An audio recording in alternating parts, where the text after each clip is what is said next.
Jadi tadi kita sudah bahas tentang sedikit tentang psikologi perkembangan antara Barat dan Islam. Jadi bagaimana Barat dan Islam itu melihat usia usia usia muda ya, usia usia pemuda, khususnya adalah usia-usia pasca balik begitu, pasca 15 tahun. Jadi kita lihat ternyata cukup kontras ya, cukup kontras antara keduanya. Dan itu perbedaan itu uh, berdampak ya. Jadi perbedaan paradigma antara Islam dan Barat terhadap masa muda gitu atau terhadap bahasanya Barat masa remaja itu ternyata ini jauh sekali ya. Kalau bahasa saya itu bagaikan langit dan bumi. Begitu. Dan itu perbedaan ini ya, cara pandang ini itu cukup berdampak karena akhirnya kemudian yang terjadi kita kemudian meninggalkan ukuran-ukuran Islam, standar Islam, lalu kemudian kita mengikuti standar Barat. Ini yang terjadi mayoritas di kaum muslimin hari ini dan itu dampaknya sangat besar dalam kehidupan kita. Nah, sekarang kita coba bahas ya lebih lanjut tentang usia standar atau standar usia menikah dalam Islam. Nah, kita coba di awal membahas tentang menikah itu sendiri atau dorongan menikah.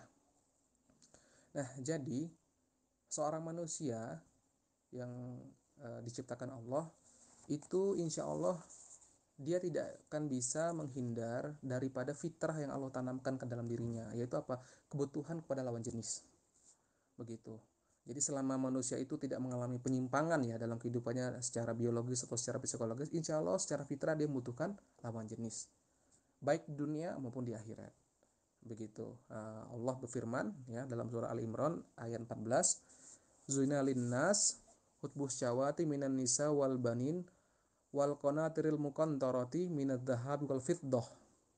Ilal akhiril ayah, saya baca artinya, dijadikan indah pada pandangan manusia kecintaan kepada apa-apa yang diingini, yaitu wanita-wanita, anak-anak, harta yang banyak dari jenis emas, perak dan seterusnya.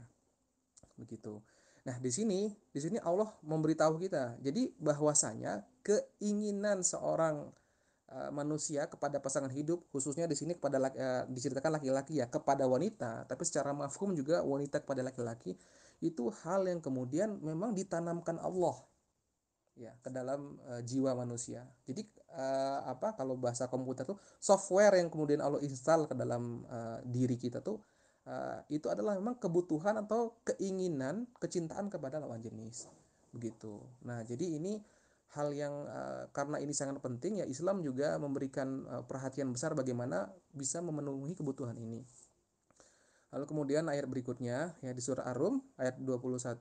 Nah, ini ayat yang mungkin sudah sering kita dengar ya di walimahan gitu ya. Wa min ayati an khalaqalakum min anfusikum aswajan litaskunu ilaiha wa ja'ala bainakum mawaddata wa rahmah inna hiya zalika la ayatil liqaumi yatafakkarun. Dan di antara tanda-tanda kekuasaannya ialah dia menciptakan untukmu istri-istri dari jenismu sendiri supaya kamu cenderung dan merasa tentram kepadanya. Nah, ini kata kuncinya ya. Jadi Allah kata litas kunu ilaiha ya supaya kamu cenderung dan merasa tentram kepadanya. Jadi kita tidak akan mencapai apa ya ketentraman yang memang sejati ya itu jika kita sendirian. Jadi memang ada ketentraman, kenyamanan yang memang spesial ya yang Allah hadirkan ketika kita bersama dengan pasangan kita. Maksudnya dengan apa ya? Dengan lawan jenis. Dalam hal ini lawan jenis yang halal ya. Begitu. Dan dijadikannya di antara kamu rasa kasih dan sayang. Sesungguhnya pada yang demikian itu benar-benar terdapat tanda-tanda bagi kaum yang berfikir. Begitu. Nah, jadi kita lihat bahwa keinginan terhadap lawan jenis itu memang Allah tanamkan, lalu kemudian Allah katakan juga di sana ada ketentraman, ya. Allah jadikan apa hidup bersama itu antara laki-laki dan perempuan itu ada ketentraman di situ. Nah, kebalikannya ketika orang kemudian dia hidup membujang, apalagi di usia-usia muda ya, yang garizohnya meledak-ledak itu akan muncul banyak kegelisahan. Itu yang dialami oleh para remaja hari ini ya, para pemuda gitu. Itu dia bertahun-tahun mengalami kegelisahan gitu karena memang fitrahnya itu tidak terpenuhi saat itu, belum terpenuhi. Nah, nah karena kemudian ini memang sudah satu hal yang sifatnya fitrawi, ya, maka kemudian Allah lalu kemudian memberikan perintah, ya, perintah kepada umat Islam, kepada umat manusia gitu ya. Ini menggunakan fi'il amar. Fi'il amar itu dalam bahasa Arab dia adalah kalimat perintah gitu ya. Jadi bunyinya ya fankihu ma tabalakum minan nisa di surah An-Nisa ayat 3 ya gitu. Dan nikahilah wanita-wanita yang baik bagimu. Begitu. Jadi ini kalimat perintah. Asal kalimat perintah itu kalau secara usul fikih itu dia asal hukumnya adalah wajib. Begitu. Nah, nanti baru kemudian dilihat korinah dari ayat-ayat lain apakah memang wajibnya ini makin tegas atau kemudian ada ayat lain yang kemudian ternyata ada nas-nas lain yang membuat ketegasannya berkurang sehingga hukumnya menjadi sunnah begitu. Tapi di sini paling tidak catatan Allah menggunakan kalimat perintah ya. Jadi ada penegasan di sini. Nah, jadi itu menjadi sebagian ulama menjadikan ayat ini sebagai dalil atas wajibnya menikah bagi laki-laki begitu. Walaupun ada sebagian ulama yang tidak sampai itu wajib ya, ada sebagian ulama begitu. Tapi bagaimanapun juga apa ya itu tetap anjuran ya. Bahkan dalam satu hadis ya, ketika ada para pemuda dan sahabat yang kemudian mengatakan kepada Rasulullah bahwa mereka tidak akan mereka akan sholat dan tidak tidur ya, mereka akan puasa dan tidak berbuka, dan mereka kemudian tidak akan menikah gitu. Lalu Rasul mengatakan ya, aku sholat dan aku tidur, aku puasa dan aku berbuka, dan aku menikahi wanita-wanita. Nah, dan barang siapa, lalu kata Nabi, yang tidak menyukai sunnahku, maka dia bukan bagian dari golonganku, bukan dari golonganku. Nah, di sini jadi ada suatu penekanan yang kuat di sana. Nah, banyak lagi ya ayat-ayat tentang itu ya. Misalnya apa? Tazawaju al-wadud wal walud fa ini mukasirun bikum al-umam gitu. Nikahilah wanita yang penyayang dan subur karena aku berbangga dengan banyaknya umatku di hari kiamat kelak. Begitu. Nah, jadi Rasulullah itu menganjurkan kemudian kita menikah, bahkan bukan cuma sekedar menikah ya, tapi nikahilah wanita yang penyayang dan walud itu artinya dia subur, artinya dia bisa melahirkan banyak keturunan. Nah, itu akan menjadi sumber kebahagiaan atau sumber kebanggaan bagi Rasulullah kelak di akhirat.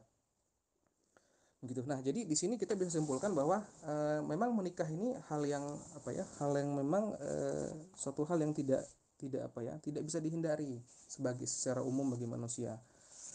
Nah, lalu bagaimana fikih sebenarnya usia menikah?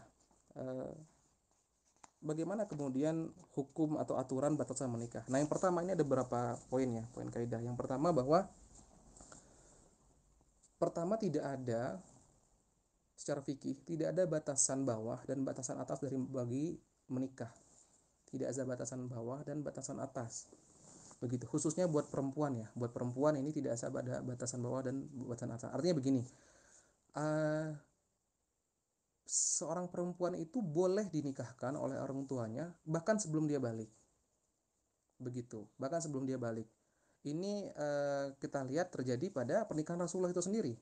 Begitu, Rasulullah menikahi Aisyah itu di usia menurut ini ya para ulama itu di usia 6 tahun. Itu dinikahkan Abu Bakar kepada Rasulullah.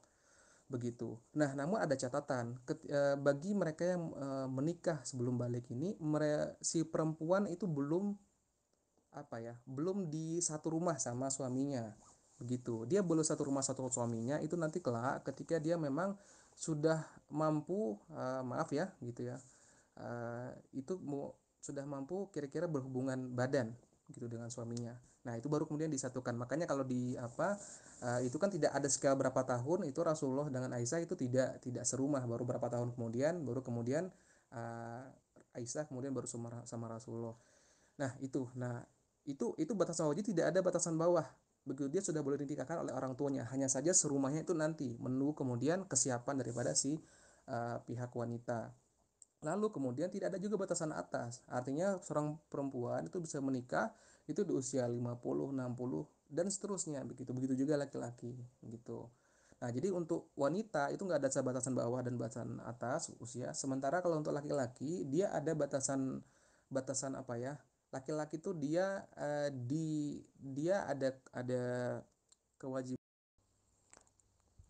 Nah, jadi dari pemaparan-pemaparan tadi kita mendapat sejumlah clue ya tentang konsep menikah dalam Islam, khususnya ketika dikaitkan dengan praktik daripada generasi terbaik. Nah, saya ingin juga membacakan sebuah hadis ya dari Rasulullah ya. Ya, Rasulullah SAW bersabda, "Ya ma'syarasy syabab, man istata'a minkum al-ba'a falyatazawwaj, fa innahu aghaddu lil basar wa ahsanu lil farj. Wa man lam yastati falaihi bisawm fa innahu lahu wija." Wahai para pemuda, di sini Rasulullah menggunakan kata syabab. Barang siapa yang sudah sanggup menikah, maka menikahlah. Begitu, syabab ya, pemuda. Karena itu lebih menundukkan pandangan dan lebih menjaga kemaluan. Barang siapa yang belum mampu, maka berpuasalah. Karena puasa itu obat pengekang nafsunya. Nah, di sini kita bisa lihat pesan Rasulullah kepada para pemuda ya, termasuk kepada mereka setelah usia balik ini ya, itu termasuk pada syabab begitu. Jadi Rasulullah kepada mereka yang sudah dewasa, kepada para syabab itu memerintahkan menikah. Nah, dan ini tidak cuma berlaku kepada para laki-laki tapi juga kepada perempuan. Nah, jadi di sini kita lihat bahwa sebenarnya ruh atau spirit dari Islam itu adalah menyegerakan nikah. Begitu, menyegerakan nikah. Jadi ketika memang kita sudah mampu, kita coba kita segerakan. Tapi ada lagi lanjutannya tadi ya. Barang siapa yang belum mampu, maka berpuasalah. Nah, di sini Rasulullah juga memberikan semacam keterangan barang siapa yang belum mampu. Jadi memang secara realita belum tentu semua orang setelah balik itu mampu. Khususnya laki-laki ya, saya lihat kebanyakan laki-laki.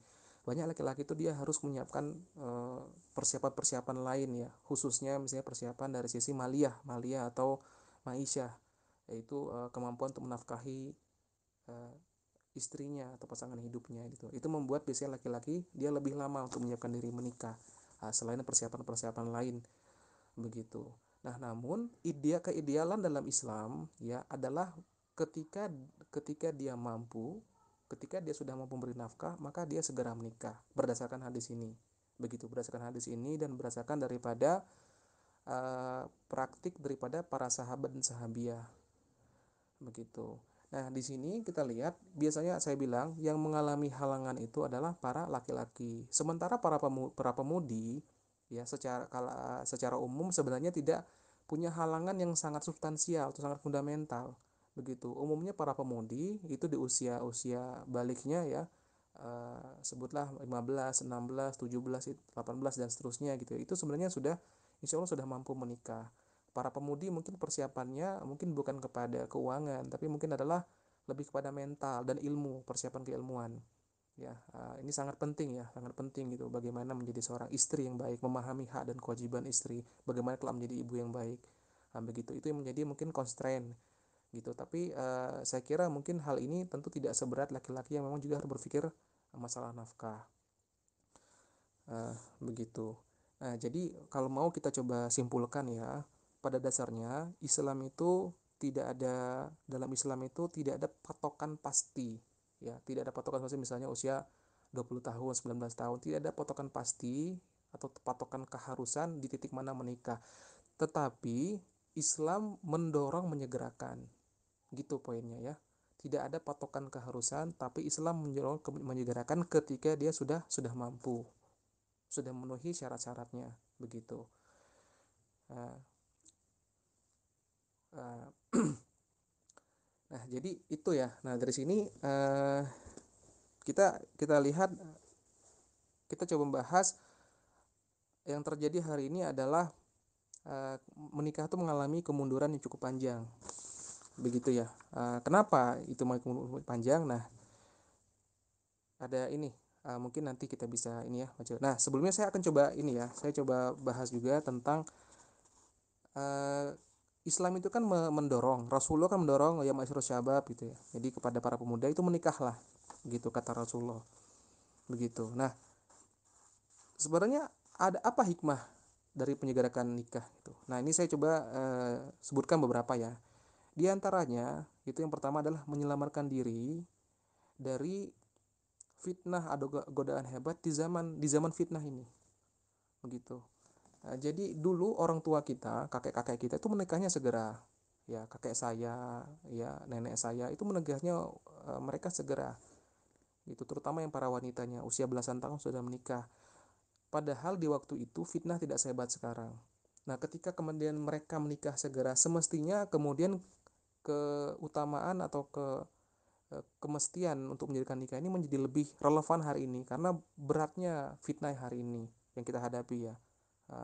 Saya ya terutama mungkin buat laki-laki ya, artinya kita hari ini memang dibombardir, diserbu, digempur dengan fitnah dari berbagai sudut ya, dari media, televisi, dari internet, dari ikhtilat, dari apa namanya, dari berbagai budaya yang berkembang di masyarakat, sehingga itu sangat berat buat laki-laki hari ini untuk menjaga dirinya ya, untuk tidak terjatuh kepada kepada hal-hal yang mendekati zina.